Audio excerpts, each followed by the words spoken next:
Today we have 2 chickens. I get a lot of questions, people asking me about cooking a whole chicken. Cooking a whole chicken is really very simple.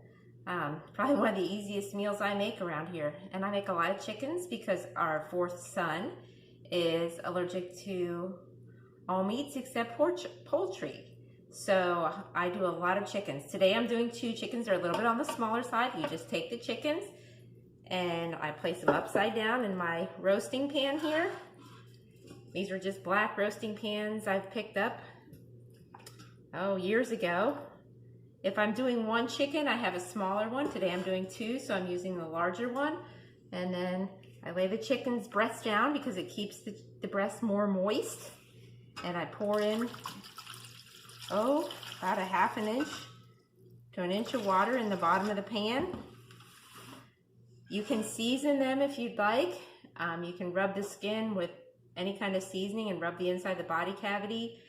But I'm too lazy, and I just like the flavor of pasture-raised chickens, and so I just put them in here without any flavorings of any sort on, because I love the flavor of the chickens. And then I put the roasting lid on top, and then we're going to come on over here to the oven. I'm turning the oven on to 325 degrees. And it's a bigger pan, so I have to take the one rack out, slide it in the oven. And I will bake it for 3 to 3.5 hours, or basically whenever I get around to getting them out.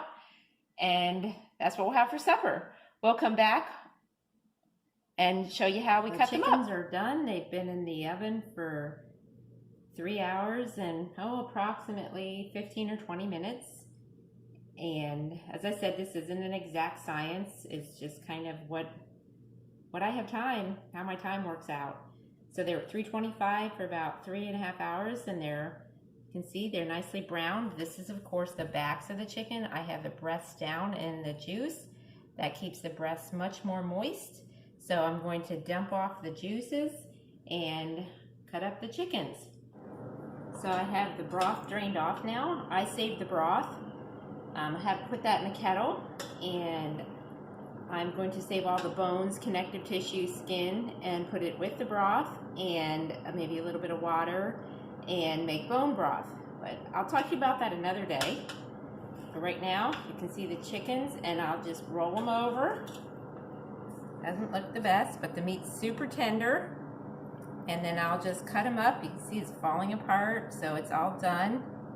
And this is what we're gonna have for dinner, as well as some rice with bone broth gravy and some sugar peas fresh from the garden.